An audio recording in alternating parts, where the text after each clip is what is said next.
बोलिए श्री सतगुरुदेव महाराज की जय। प्यारी साध संगत जी, गुरु नानक देव महाराज जी की जन्म दिवस की लख लख बधाइयाँ, लख लख बधाइयाँ। वाहिगुरु जी सभी पर इस तरह कृपा बनाए रखे। तो निहाल बोलिए श्री सतगुरुदेव महाराज की, गुरु नानक देव महाराज की। बुआ खोल नानकी, कुंडा खोल नानकी, बुआ खोल नानकी, कुंडा खोल नानकी। लंबे चोले वाला तेरा अजदीर आ गया, लंबे चोले वाला तेरा अजदीर आ गया। बुआ खोल नानकी, कुंडा खोल नानकी, बुआ खोल नानकी, कुंडा खोल नानकी। लंबे चले वाला तेरा अजदीर आ गया, लंबे चले वाला तेरा अजदीर आ गया। हो गई नानकी, ये हो गई नानकी, आस तेरी पूरी नी। हो गई नानकी, ये आस तेरी पूरी नी। वादे अज कवा ताई कुट कुट चूरी नी। वादे अज कवा ताई कुट कुट चूरी नी। बार बेकल परी तमा फकीर आ गया, बार बेकल परी तमा फकीर आ गया। बुआ खोल नानकी, कुंडा खोल नानकी, बुआ खोल नानकी, कुंडा खोल नानकी। लंबे चोले वाला तेरा अजदीर आ गया, लंबे चोले वाला तेरा अजदीर आ गया। प्यारी साध संगत जी, सबसे पहले गुरु नानक देव जी के आज जो कि हमारे परम पूजनीय और पहले गुरु हैं, उनके चरणों में कोटि कोटि बंधन। और आज उनका अवतार दिवस है। उनके अवतार दिवस की सभी को लख लख बधाई। और इसी तरह वाहिगुरु कृपा करें कि सतगुरु का सानिध्य सभी को प्राप्त होता रहे और हम ये गुरुपुरम का जो आज का दिन है तो सतगुरु के सानिध्य में ही मनाते रहें। तो प्यारी साध संगत जी, आज का विषय है, हम अपने मन के विचार आपके साथ साझी करेंगे केवल सतगुरु की कृपा से ही। और आज का विषय है कि अध्यारोप किसे कहते हैं और इसका निवारण किसके द्वारा होता है। तो प्यारी साध संगत जी, अध्यारोप किसी वस्तु के सही स्वरूप को ना जानना और का और मान लेना, इसे अध्यारोप कहते हैं। जिस प्रकार उदाहरण के लिए रज्जु में सर्प, माला, दंड आदि, उसे भ्रम कहते हैं। यह अज्ञान की उपज है। इसकी निवृत्ति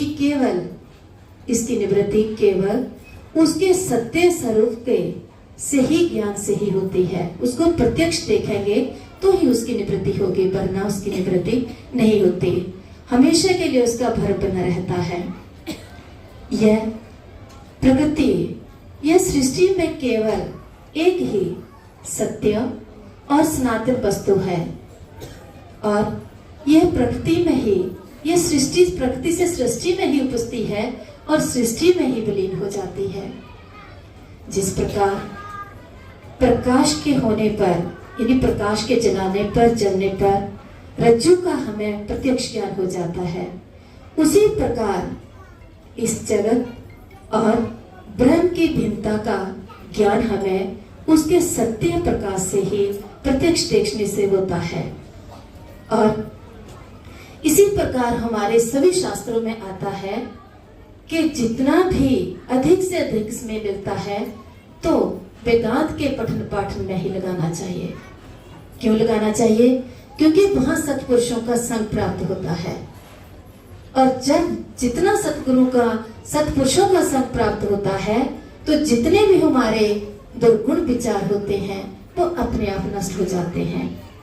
क्योंकि उन जितनी भी हमारे अंदर नेगेटिविटीज होती है वो उनके वाइब्रेशन से वो सारी की सारी नाश हो जाती है, और हमें एक ऐसी तरंग उत्पन्न होती है कि जितने हमारे विचार नेगेटिविटीज वाले होते हैं वो पॉजिटिव हो जाते हैं, क्योंकि वो हमेशा ही अपनी आत्मा में रमण करते हैं।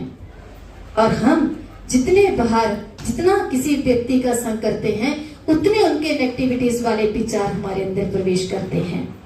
और इसके अलावा हमारे ग्रंथों में यह भी वर्णित है कि जिस प्रकार गंगा माता में स्नान करने से हमारे आंतरिक पाप नष्ट होते हैं, और चंद्रमा की शीतल किरण के द्वारा हमारे बाह्य नेगेटिविटी यानी हमारे नाश होते हैं विचार।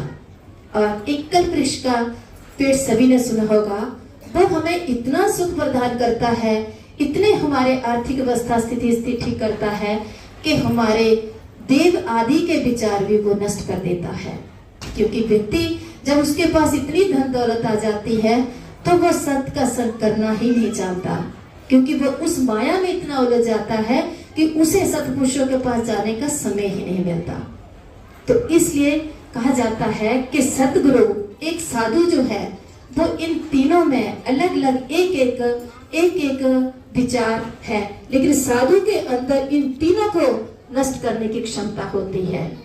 अतः गंगा, चंद्रमा और कल्पवृक्ष इन तीनों को मध्यम नजर रखते हुए हम अंदाज नहीं कर रहे हैं, लेकिन ये हमारे आगे चलने की पौड़ी है। हमें इससे ये संदेश मिलता है कि हम आगे चल रहे हैं, अपने परमार्थिक पथ पर चल पड़े हैं, लेकिन सतगुरु के सानिध्य में रह करके साधु जो है हमें आध्यात्मिक पथ पर चलने की एक नीति बताते हैं।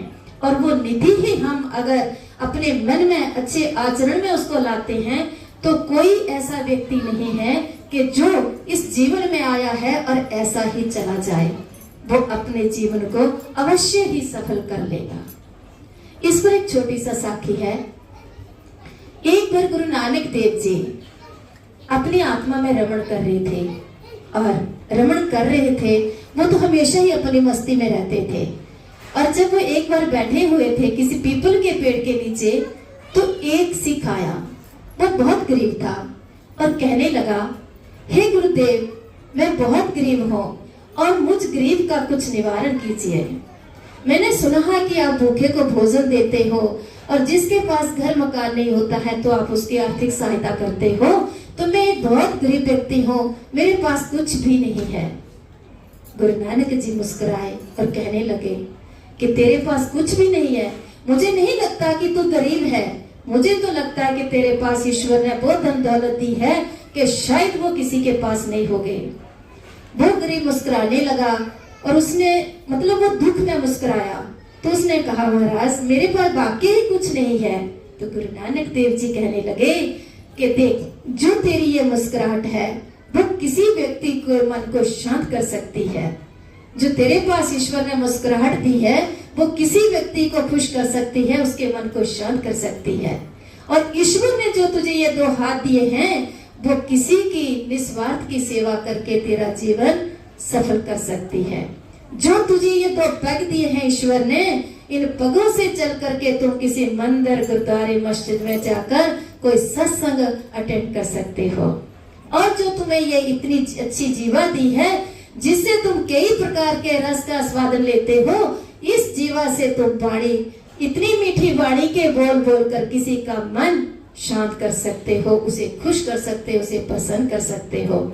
और जो तुम्हें इतनी अच्छी आंखें दी हैं, तुम सतगुरु का दीदार कर सकते हो जिसने तुम्हें इस धरती पर भेजा है। तो वो कहने लगा कि सच में मेरे पास तो बहुत कुछ है। तो गुरु नानक जी ने कहा, अरे कृपण तो वो होता है जो आध्यात्मिक पथ में नहीं जाता वो अपने आप को नहीं पहचानता कि मैं कौन हूँ।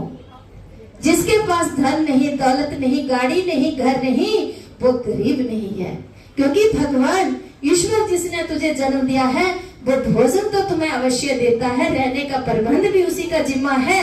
तेरा प्रबंध तो केवल, तेरा जिम्मा तो केवल ईश्वर को पाना है। तो तेरे लिए तो बहुत कुछ है, इसलिए तू कृपण नहीं है, आज से तू सबसे धनी है। इसलिए प्यारी साध संगत जी, हमें जितना भी समय मिलता है, अधिक से अधिक समय मिलता है, हमें साधु का संग करना चाहिए, सत्पुरुषों का संग करना चाहिए, जिससे बढ़ करके हमें इस वस्तु को और पाने की कोई लालसा ना हो। केवल यही लालसा मन में हो कि हम अपने आप को पहचाने कि हम कौन हैं। लेकिन इसके लिए हमें सतगुरु का सानिध्य और सत शास्त्रों का पाठन पठन करना पड़ेगा। इसके अलावा कुछ नहीं कर सकते। और मेरी सभी से विनती है कि जब तक जीवन है तब तक हमें सत्संग और सत्पुरुषों का संग कभी नहीं छोड़ना चाहिए। यदि ये छोड़ दिया तो समझो हम जैसे आए हैं वैसे ही चले जाएंगे। ना जाने हमारा फिर कौन सा जन्म होगा। ऐसे नहीं कि हम हमेशा ही अच्छे कर्म करते हैं, जाने अनजाने में हम बहुत ऐसे कर्म कर देते हैं कि जो हमें दोबारा जन्म लेने पर विवश कर देते हैं। इसलिए विवश नहीं होना हमने। हम जिस तरह से आए हैं उसी तरह से हम खुले विचारों से आए हैं और खुले साफ सुथरे मन से आए हैं। ऐसे ही साफ सुथरे मन को लेकर के हमने गुरु की भक्ति साथ लेकर के हमने अपने साथ जाना है। यही हमारी सबसे बड़ी दौलत है, यही हमारा सबसे बड़ा धन है।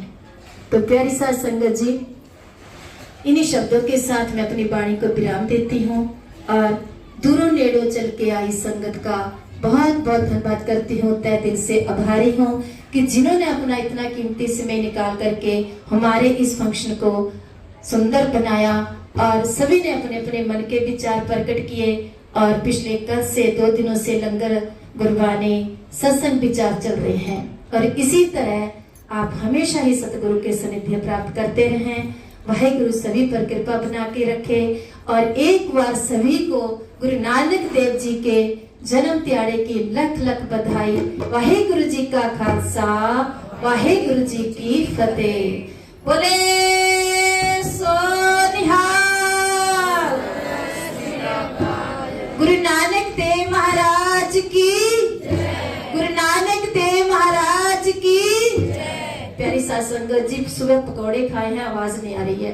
गुरु नानक देव महाराज की, गुरु नानक देव महाराज की, बाबा निक्का सिंह महाराज की, सतगुरुदेव महाराज की। वाहेगुरु जी का खालसा, वाहेगुरु जी की फतेह। बोल सतगुरुदेव महाराज।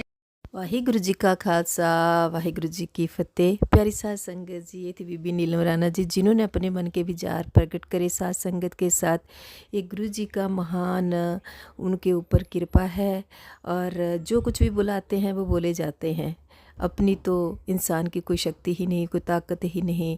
और वैसे भी मुझ गरीब जैसे की तो क्या ताकत हो सकती है। जिन्होंने उंगली पकड़ कर उसको चलना सिखाया वो क्या बोल सकते हैं, वो क्या कह सकते हैं। वाहिगुरु